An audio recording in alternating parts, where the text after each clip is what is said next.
Agradeço bastante à professora Maurícia Teles o convite para estar aqui no seguimento do Rui Lopo, do Renato. A seguir vai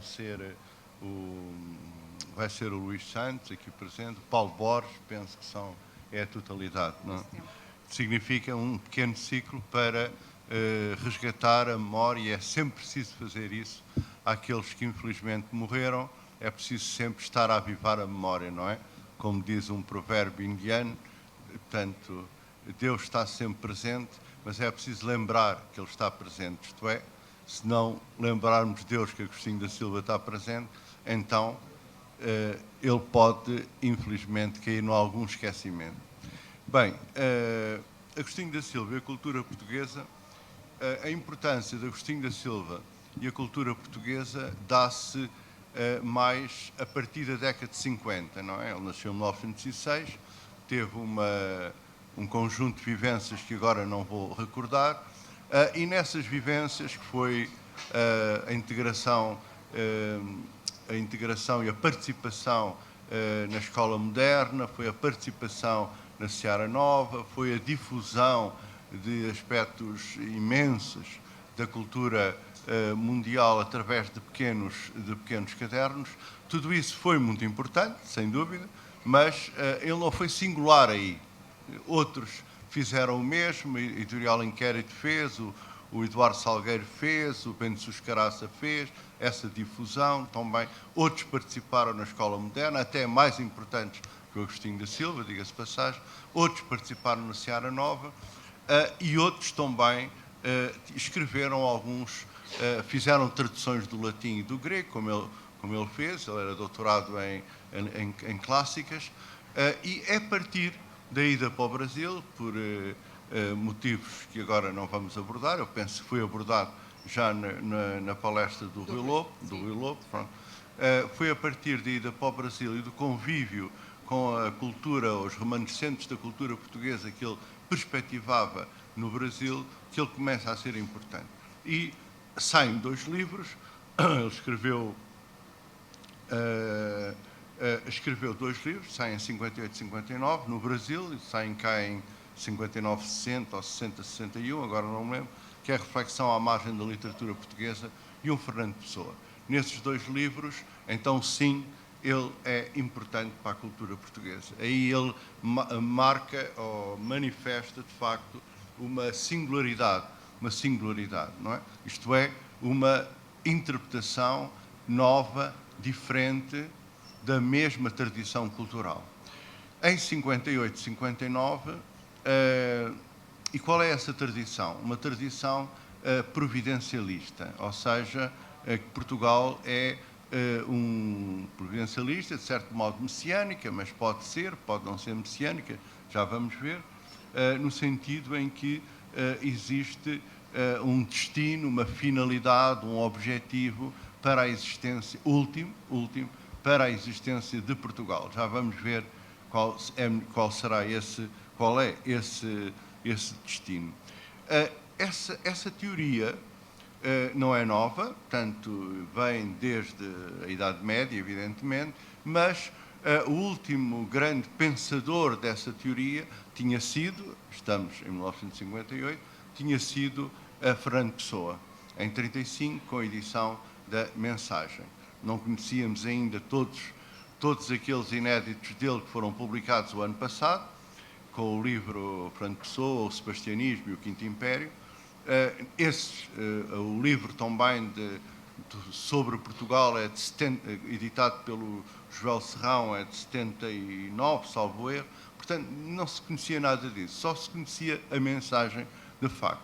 Mensagem essa, dividida em 3 partes, como sabem, que estabelece, então sim, de uma maneira muito explícita, embora simbólica, embora poética, evidentemente, estabelece esse destino providencialista para Portugal num conjunto de fases que acabará justamente no advento do encoberto, ou no advento de um novo Dom Sebastião, alguém que representa imageticamente as qualidades de Dom Sebastião, que a seguir instauraria o Quinto Império. Ora, esse livro, A Mensagem, é de 35, foi muito mal recebido, entre os intelectuais de então. Alguns fizeram século, o mais importante foi Adolfo Casais Monteiro, que, digamos, não criticou, não tinha tão bem confiança para isso, mas, de certo modo,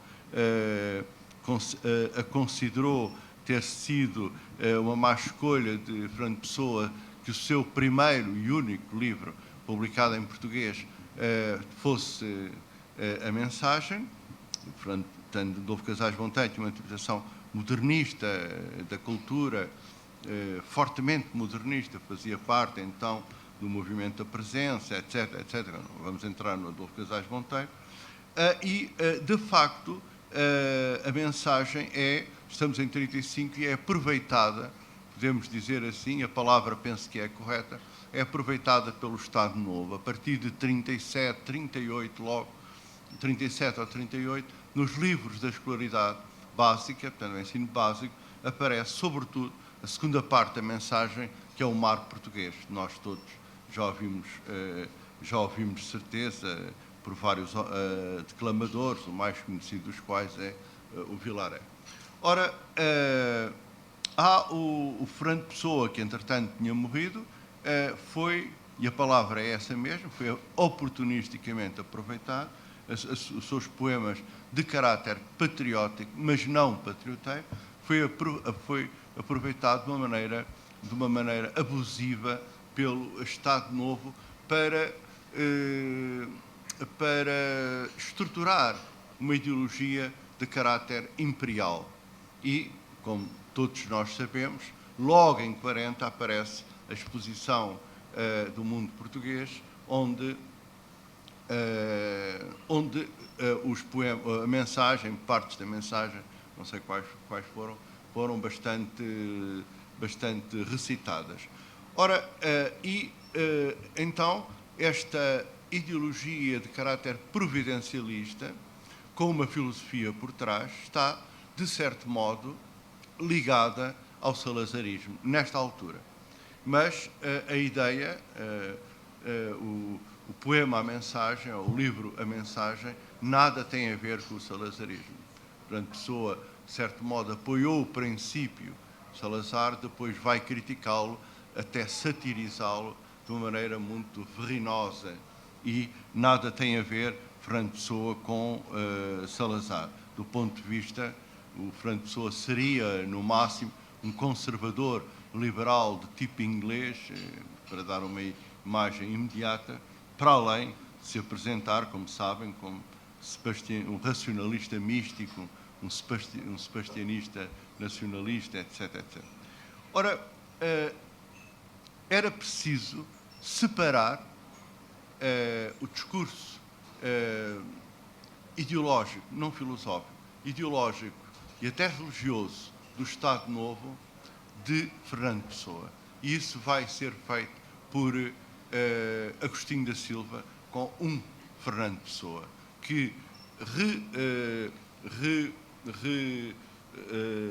resgatando a pureza do universo pessoano existente da mensagem, do providencialismo, separa totalmente, ele, que era um oposicionista, ele que tinha estado preso, ou pelo menos com residência fixa obrigatória em 2 sítios, tinha sido, não expulso de Portugal, mas tinha sido impedido de trabalhar, de ser professor inclusivamente no ensino privado.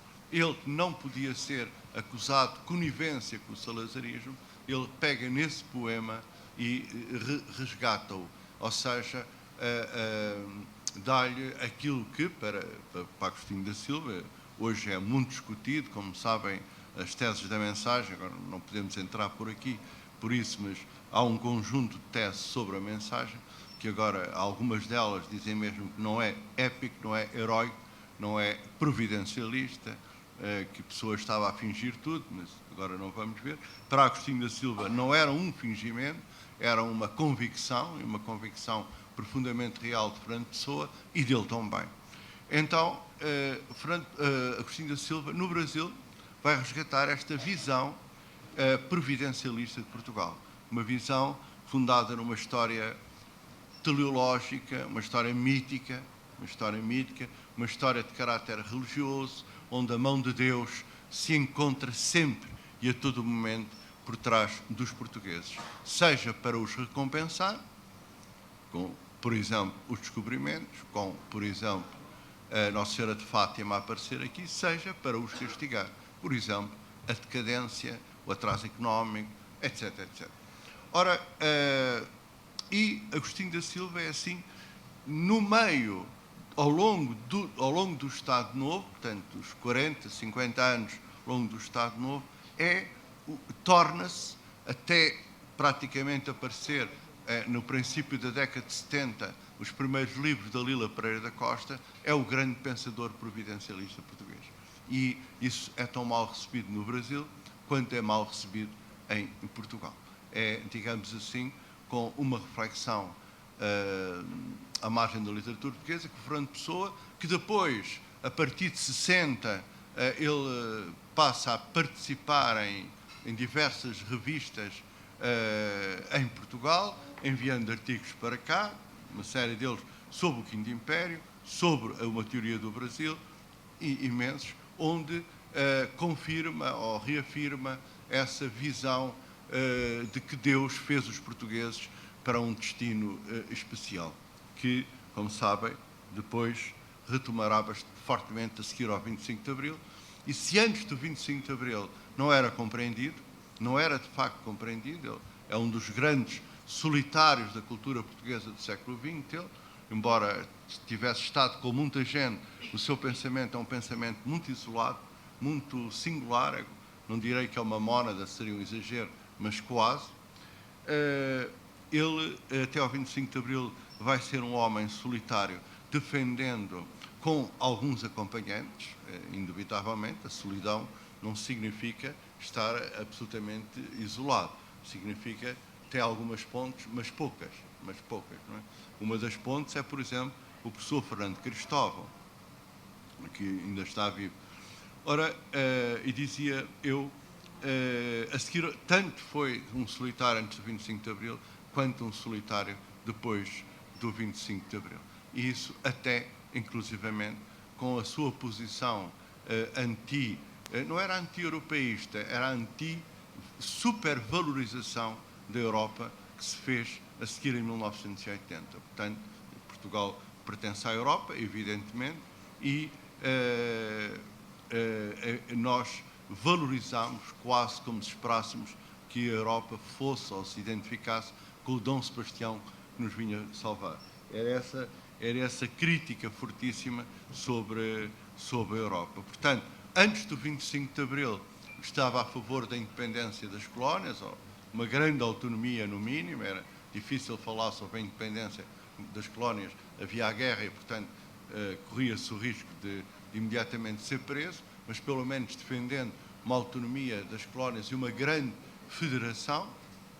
Nós chamamos hoje a lusofonia, é ao fim e ao cabo que ele falou, não fundada na economia, não fundada na política, portanto, não fundada na religião, fundada na cultura, isso é que é importante, fundada na língua portuguesa.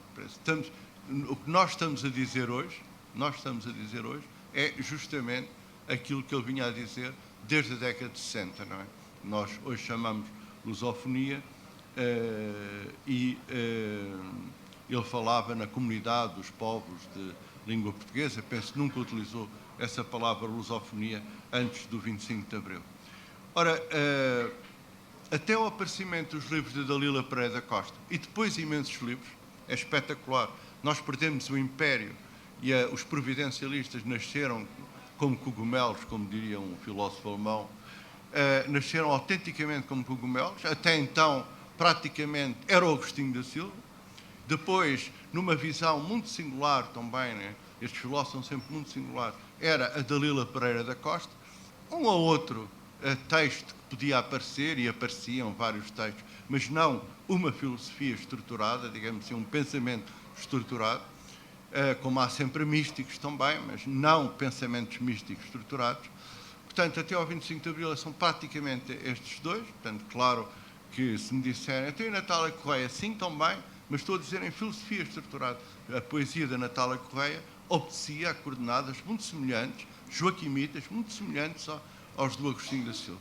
Mas era ele praticamente, e a seguir ao 25 de Abril é espantoso, com a perda do Império, saem logo da cartola 3 ou 4 ou 5 que aparecem com uma força que nunca tinha havido, nem nos finais do século XIX, com o decadentismo finissecular, tanto que não leva para esse providencialismo, leva só o Sampaio Bruno, portanto, um ou outro pequeno, mas de uma maneira muito expressiva, o Sampaio Bruno, o Encoberta, a Ideia de Deus, como nós sabemos,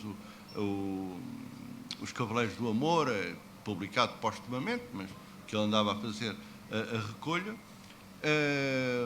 Depois há o Fernando Pessoa, que é numa atividade nitidamente oculta. Portanto, o Fernando Pessoa é, de facto, durante a década de 20, sobretudo o Ricardo Reis, portanto, na Atena, que ele publica e que dirige com o Rui Pato, e nos livros, nos poemas publicados também na presença a partir de 28, é evidentemente Alberto Queiro e Ricardo Reis. Já muito menos o Álvaro Campos, não passava pela cabeça sequer ainda o Bernardo Soares, portanto, o público não conhecia, e também desconhecia esta atividade de uma maneira pública, não é? Os amigos, o Augusto Ferreira Gomes, o da Cunha Silva ou da Cunha Campos, os amigos dele conheciam, mas não com a atividade pública o lado ocultista do Fernando Pessoa, que é, ao fim e ao cabo, no século XX, o grande filósofo ocultista, esotérico, hermético, quiserem, português. Ele não é só o grande poeta, os últimos livros publicados sobre ele dão justamente essa marca. Ora, depois aparece Agostinho da Silva, aparece a Dalila, aparece o António Telmo, também, com a arte poética, e depois o Oroz de Portugal, a História Secreta de Portugal, aparece o António Quadros, aparecem mais 4 ou 5 de menor importância, eu nem vou citar os nomes, e depois aparece também um que é talvez hoje o mais forte pensador ocultista português, que é o Manuel Joaquim Gandra. Ora, o Agostinho da Silva, o Agostinho da Silva teve esta, e não só não era entendível o seu pensamento, como não era aceite, como era considerado fora do mundo, antes do 25 de Abril. Como depois do 25 de Abril vai ser considerado também fora do mundo.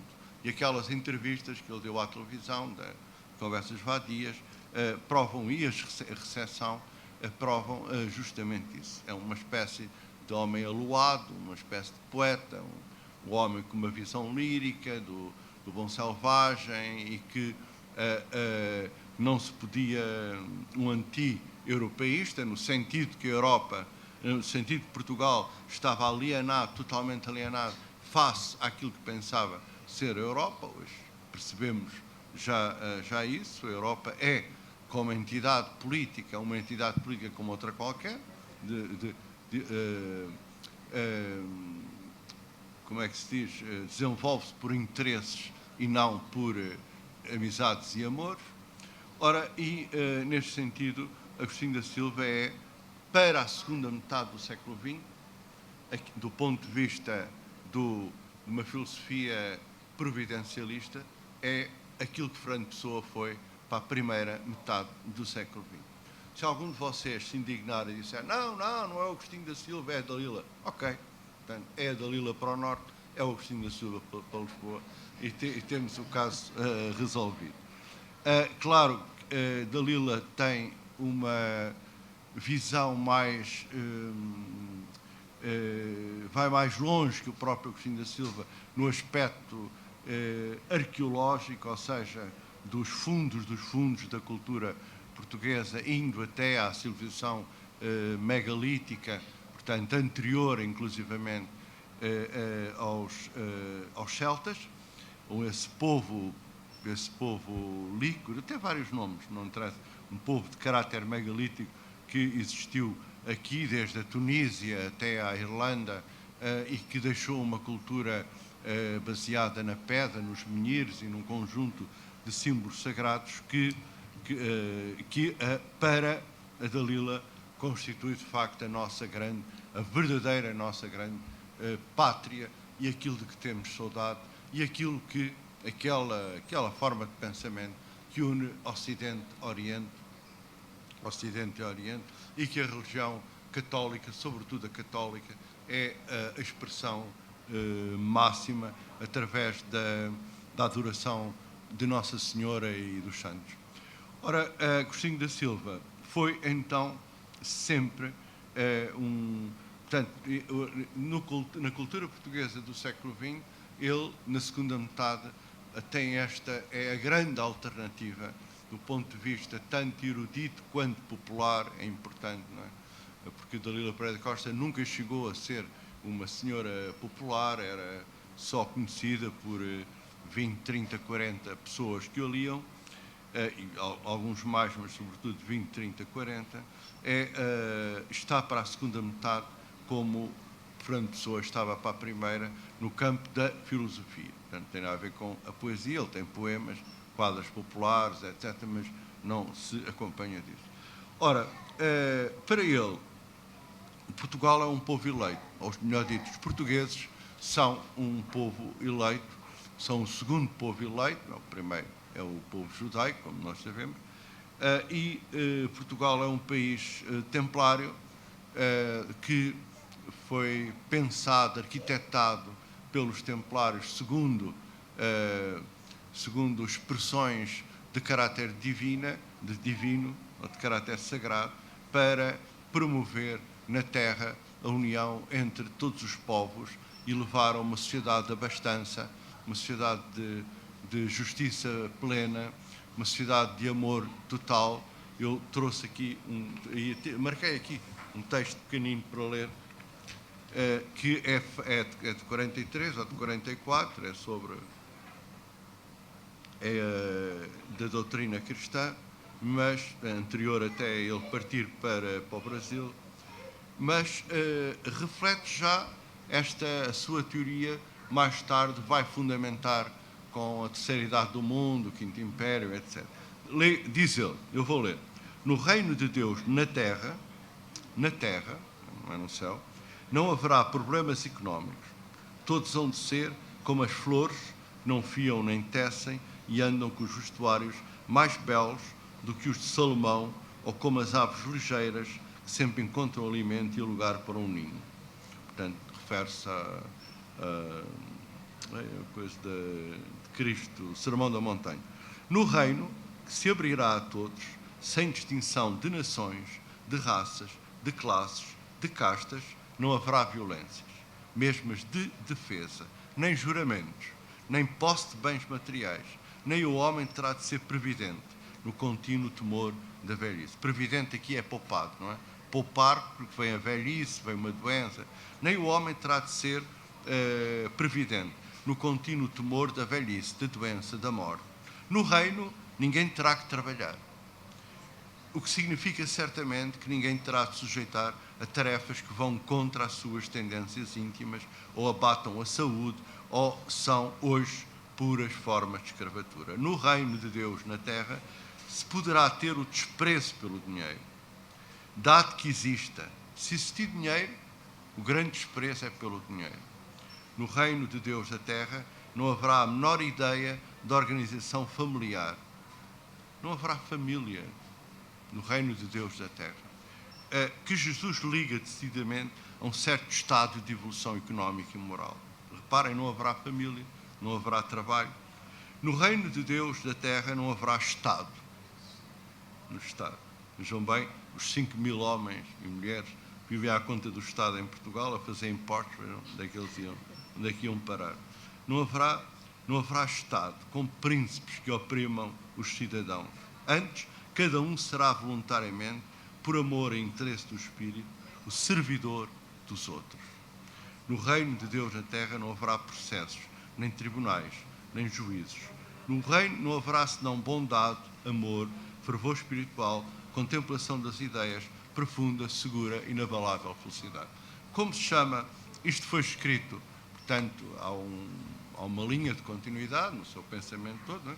Isto é escrito ainda em Lisboa, antes, portanto, de partir para o Brasil, mas, aliás, é de certo modo, por estes dois opúsculos, o cristianismo e a doutrina cristã, que ele é preso, aliás, está um texto também aqui perto, salvo erro, que é uma maravilha.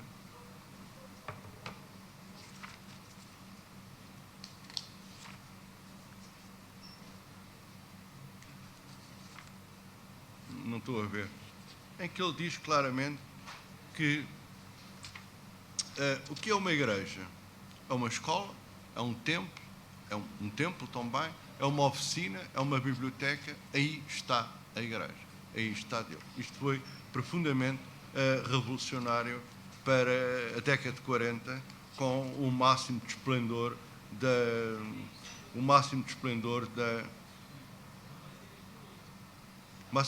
da Igreja do Estado Novo, com o cardeal Cerejeira a assinar a concordata e a Igreja a recuperar imensos bens que tinha perdido durante o liberalismo e durante a Primeira República, sobretudo privilégios. Aparecer um homem desgarrado, isolado, sem importância. 40, Agostinho da Silva não tem importância que hoje tem para nós que estamos aqui a falar sobre ele, a dizer estas coisas e a vender de porta em porta, digamos assim, são opúsculos, não é? Enviava pelo correio e através de um sistema de selos, etc. Isso foi, evidentemente, uma autêntica heresia. Mas este reino de Deus na Terra vai se chamar, naquele Agostinho da Silva que nós já conhecemos, que já conviveu connosco, portanto, connosco, não é comigo, é com as pessoas, muitas das pessoas aqui presentes, que morreu em 94, portanto já o conhecemos bem, vai-se chamar Idade do Espírito Santo. E é justamente no Brasil que ele vai encontrar a festa do Espírito Santo com as três características que, segundo ele, sintetizam, de certa maneira, a cultura portuguesa. Portanto, a entrega do poder do Estado a uma criança, portanto, é a entronização do menino da festa do Espírito Santo, a abertura das cadeias da comunidade, não há presos, quer dizer, não há mal, a partir de agora deixa de haver mal, a sociedade fica purificada, digamos assim, para falar rapidamente, e finalmente o bodo, isto é, a partilha entre o bodo do boi, ou do touro, que é morto e é repartido juntamente com o pão por todos. Significa, e evidentemente, a missa em que onde o bodo é repartido, onde deixa de haver um sacerdote entronizado por um papa, um bispo, um cardeal, um bispo por aí fora, até chegar ao sacerdotinho, e, antes de mais, por Deus, o papa representa Deus, para haver qualquer um que possa, nessa altura, celebrar a missa. Até primitivamente a igreja deveria ser redonda, todos estarem à mesma distância do altar, e quem quisesse celebrar ou ir celebrando, portanto, vários iam falando e celebravam a missa em língua portuguesa. Ora, ele vai encontrar isso no Brasil e vai considerar a festa do Espírito Santo, como sabem, hoje é o símbolo dos Açores, e todos os açorianos estão por toda a parte do mundo, isso continua a ser a festa do Espírito Santo, vai considerar que esse é o grande símbolo da cultura portuguesa. Quem vai tomar o poder vai ser a ingenuidade, a emoção, o sentimento puro da criança. Portanto, no futuro, quem dominará a sociedade serão aqueles homens que têm o espírito infantil. Isto é uma metáfora para dizer que são aqueles homens que não têm o espírito interesseiro, egoísta, maquiavélico, malicioso, calculista, contabilista, que tudo prefazem para conseguir extorquir do outro algum cêntimo para si próprios, não é? Para a sua família, para a sua empresa, para a sua comunidade, sob a humilhação da outra comunidade ou da outra pessoa. Portanto, a criança não quer dizer que vá ser ela própria a dominar o mundo, mas será alguém, exatamente como do sebastianismo, não é o Dom Sebastião que regressa, é alguém com a sua pureza heroica, a sua castidade. Para a Igreja é importante a castidade, para nós talvez não, com o seu mito de retornar, de refazer o Império Mundial a partir da África, voltando a 1415, a tomada de Ceuta, e, portanto, a criança será essa mente simultaneamente emotiva e espiritual, corpo e, portanto, corpo e alma, portanto, sem desprezo do corpo, isto é importante, corpo e alma, que tanto poderá, no futuro homem dessa idade do Espírito Santo, ou do Quinto Império, tanto poderá usufruir do prazer do corpo, quanto usufruir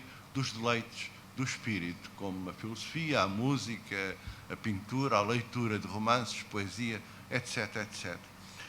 Isso tem muitos nomes, tem tido muitos nomes, portanto, e esta a idade do Espírito Santo é a idade final.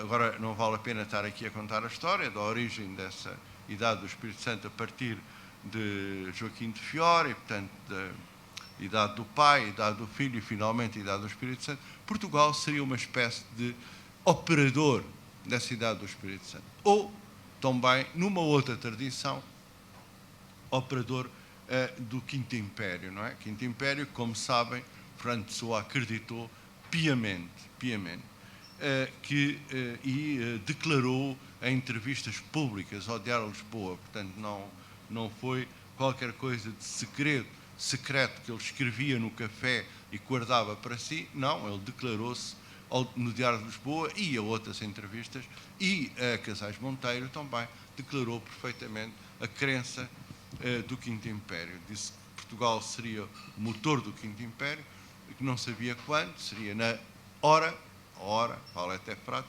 mas seria. O Agostinho da Silva também. Portanto, o Agostinho da Silva sonhava e tudo o que fazia missionava para que fosse esta sociedade, com uma diferença do Pessoa, talvez. Ele tem vários textos contra a técnica e contra a ciência. É que o Agostinho da Silva acreditava piamente que um dos motores do Quinto Império, ou da Idade do Espírito Santo, era a ciência e a tecnologia. E acreditava que o desemprego, e cá está um exemplo, há bocadinho não dei exemplo, um exemplo de... não, este texto aqui é um exemplo.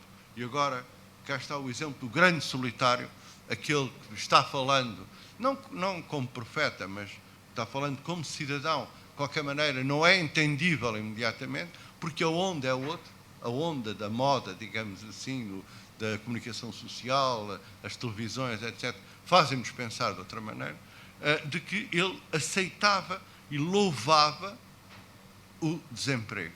Porque quanto maior desemprego houvesse, isto agora não é esta situação, era uma outra situação, quanto maior desemprego houvesse, o desemprego seria qualquer coisa que se desenvolveria lentamente, substituindo o trabalhador, que ficar desempregado e ficaria sob a salvaguarda do Estado, ele e a sua família, e as máquinas, para falar numa linguagem muito rápida, as máquinas iam substituindo as pessoas.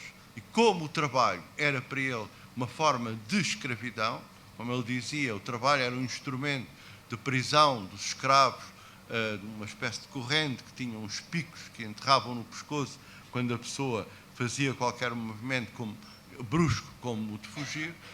O trabalho era uma forma de penalização dos nossos defeitos, das nossas insuficiências e, de uma maneira religiosa, dos nossos pecados, não é? Portanto, libertar-nos do trabalho era aperfeiçoar-nos moralmente, humanamente, eticamente, não é? E para ele, portanto, o mundo caminhava para o desemprego. Os homens caminhavam, sobretudo nas sociedades mais industriais, como a Europa, os Estados da América, Canadá, Austrália, etc., caminhavam para uma grande mancha de desempregados que lentamente ia sendo substituído por aparelhos ou estruturas informatizadas, mecanizadas, etc., e o homem ficaria desesperado por ficar desempregado? Não. Esta é a grande solidão. É a grande solidão do pensador. Não ficava angustiado, sentia-se, ao ficar desempregado, sentia-se liberto. Mas para isso tinha que ter não o Passos Coelho, mas um homem de Estado atrás que garantisse a subsistência, o hospital, a escola para o filho, o hospital para o pai ou para o avô, a campa quando a pessoa morresse.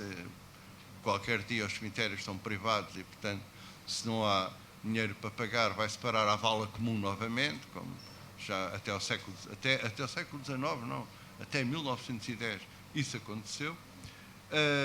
A escola, portanto, garantisse o pão sobre a mesa, portanto, garantisse a roupa no corpo, garantisse a máquina de lavar, o fogão, o gás, a eletricidade. Tudo isso nós consideramos hoje são os elementos de sobrevivência. Para Agostinho da Silva seria um Estado, mas não é um Estado comunitário, não é um Estado como nós imaginamos hoje, não é?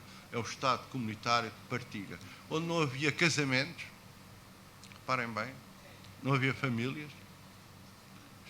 Comecem a pensar, tentando pensar o que é que ele queria dizer com isso. Não é fácil, não é? Ele fala, na educação de Portugal, ele fala em não Estado, não família, não casamento, não Estado, não família, não casamento, o que significa que é uma organização social futura radicalmente diferente, onde a monogamia, por exemplo, seja da parte do homem ou da mulher, seriam considerados um momento ultrapassado. Ora, Portugal não tem, devido a um certo elitismo que as classes sociais em Portugal, desde o final do descobrimento, e durante os descobrimentos, mas sobretudo quando a Europa avançou para a formação do que se chama Antigo Regime, que permitiu uma mobilidade social muito grande, Portugal bloqueou-se, perdeu a independência, Alcácer Quibir, portanto, tudo o que se sabe, agora não vamos repetir isso, e essa mobilidade social não existia. Portanto, os grandes pensadores portugueses têm sido sempre homens solitários, desde homens solitários e não aceitos no seu tempo. É muito importante isto, muito importante, mesmo, bastante importante. Não pertencem a grupos, não pertencem a associações, não pertencem a sociedades promotoras não pertencem a clubes, etc.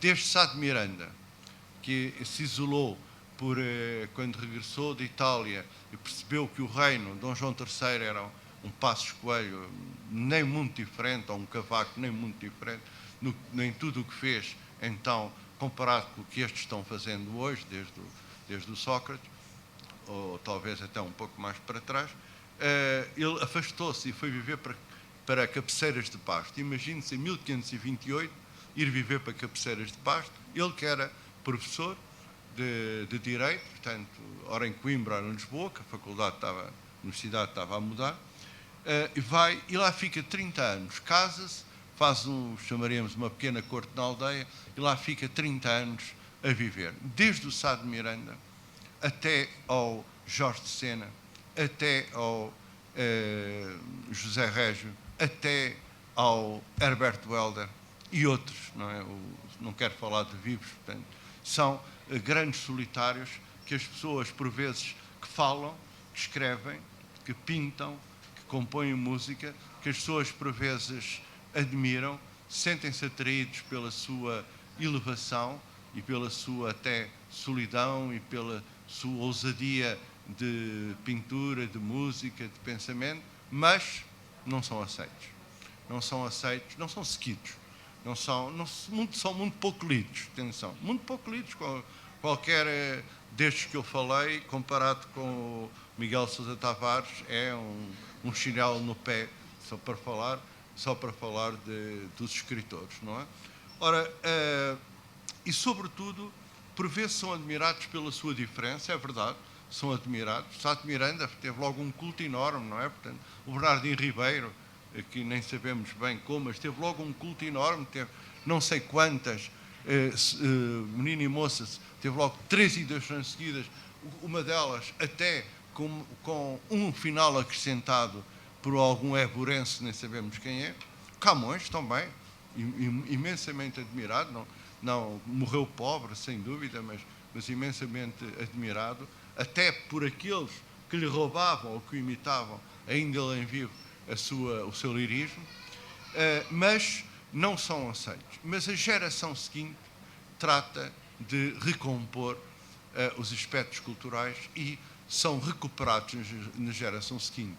E o Antero de Cantal deu um tiro na cabeça porque já não conseguia ver Portugal, mas depois os republicanos,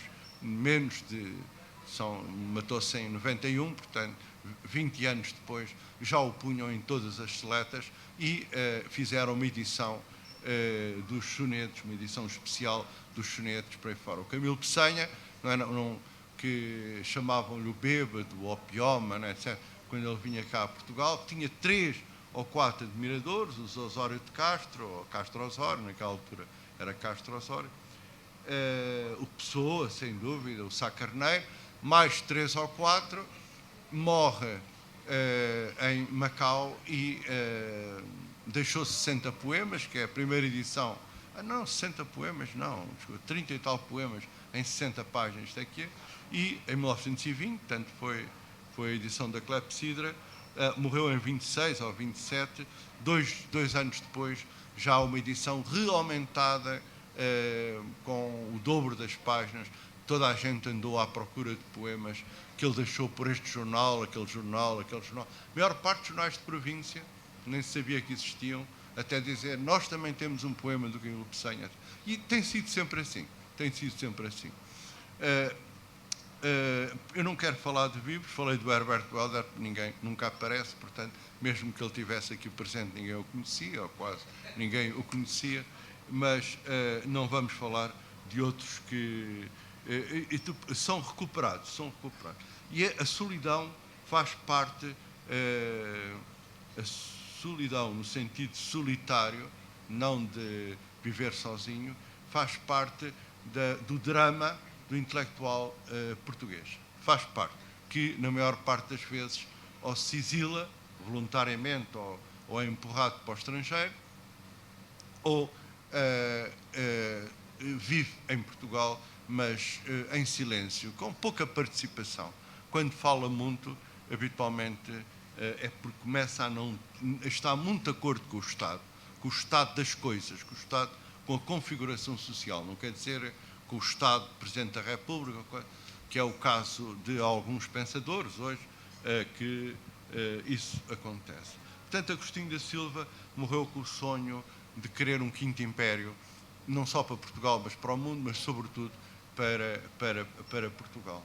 Uma sociedade à abastança, como ele diz, imitando o padre António Vieira, que também sonhava o quinto império, também chamava essa sociedade da justiça, naquela altura justiça tinha o nome de caridade, hoje seria solidariedade, justiça, não é?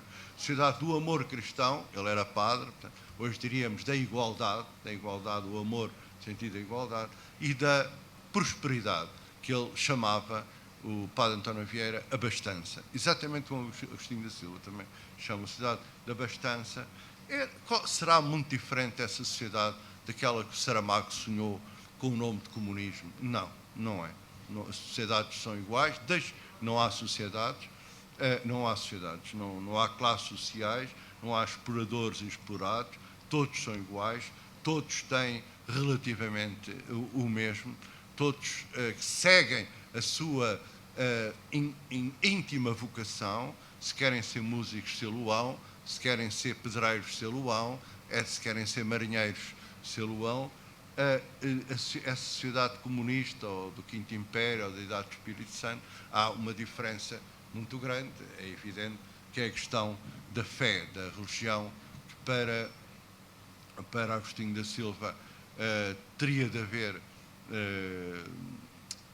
ele inclusivamente considerava o catolicismo, o cristianismo católico como o mais forte e o mais perfeito, o mais puro. Portugal ter-se abastardado quando abandonou totalmente esse cristianismo católico medieval, e Saramago era ateu, como nós sabemos.